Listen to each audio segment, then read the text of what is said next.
Howdy, guys. Today we're going to be going through some finances on Nike and give you a little bull case on why they will not be going anywhere anytime soon. Not only do they have a ton of equity, but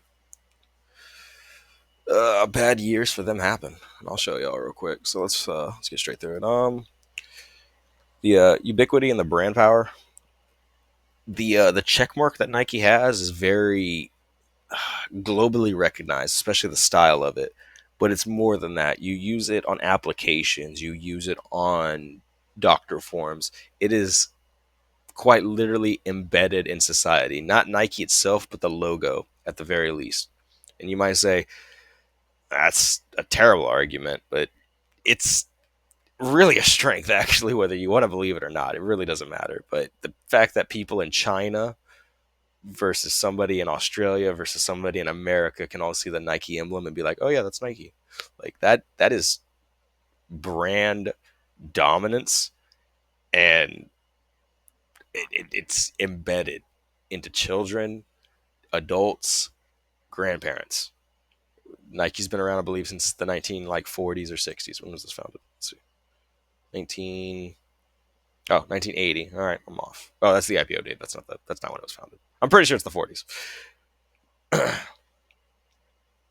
actually tell you? 1964. Okay, a little off. We're in the ballpark though. All right. So the one thing is just Nike being just an overall dominant player compared to Adidas or Pumas or any other clothing brand that you could possibly think of. They're the Apple of apparel. Okay. Next is the free advertising through culture. Like I said, Nike is globally recognized. You will see them no matter where you go, no matter what mall you're going to, and they're rekindling quite a few different connections with retail partners. And that'll cause insane amounts of foot traffic and advertising that Nike just really doesn't even have to do. They have more levers to pull on. This is just easy and gets the entire company back on track. It's a win-win on both scenarios. The strategic pivot towards women, I think, is an excellent idea. Um, Women aren't targeted enough, especially for athletic wear.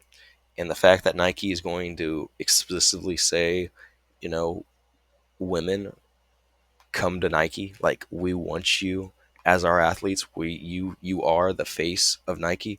Is a great lever to pull. And then they even went further and partnered with Skims, which is the Kim Kardashian brand, which will should start seeing that bear some fruit towards like September, October. We'll have to see after earnings. The other one that's going to insanely increase revenue towards the end of the year, I believe, is the return to Amazon. That will be an insane lever for Amazon to pull on, especially considering they haven't been there in almost 5 or 10 years. I'm sorry, 5 years. Yeah, 5 years. I think they left in 2021. Um, the last one is everyone's bearish. I mean, nobody likes Nike. At least not right now, unless you're Bill Ackerman, I guess. But I I don't see Nike going anywhere. And if we go over here to the chart, yeah, we don't need to know that one. We can just go to max. You can see where Nike is hitting its peak. It's right around 2021. The first time it ever hits this right here, this 70 $73 kind of range, was all the way back in 2018, 06, 2018. All right, and let's see how they were looking back then. Let's do a couple little overviews on what they were looking at. First off, I want to show you the market cap. I found the market cap to be very interesting. Ratios. Market cap in 2021 is almost $200 billion. Market cap today, 108 billion. All right, that explains the 50%. Your PE ratio back then trading at almost 37 times. Today we're trading at around 30. But the forward PEs are interesting because if you can't tell, they're usually below.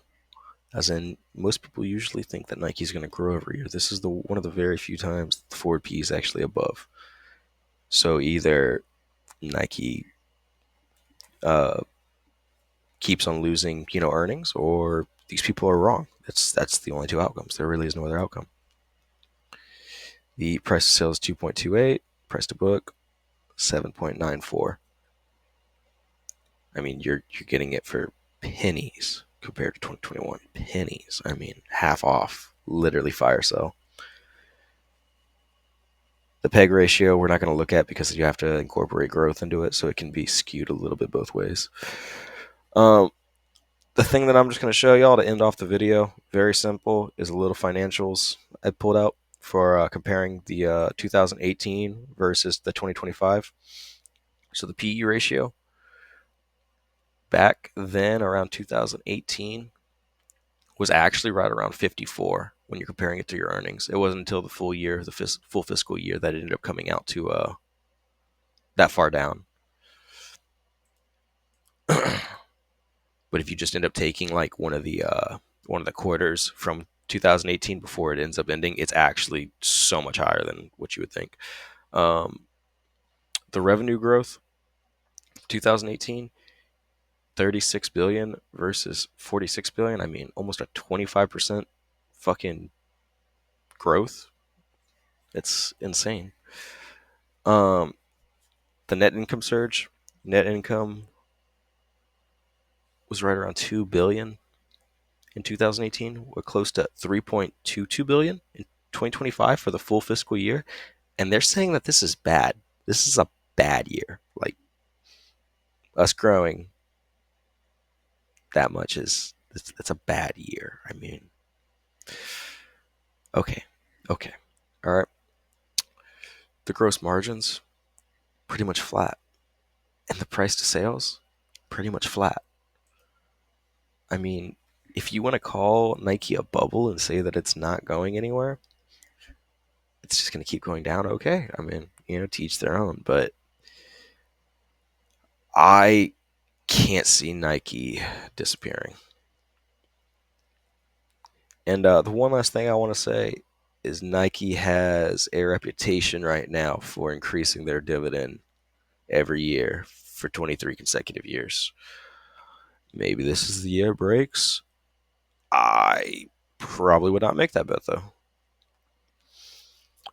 What I'm just trying to show you is that comparing 2025 to 2018, you're essentially getting a much better performing Nike for, I mean, a fraction of the actually about 50% off for, yeah, you're paying the same price you would be in 2018, but about 50% off.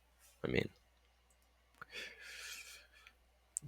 do with this information what you will, guys. Until the next one, we'll probably be covering Riot next.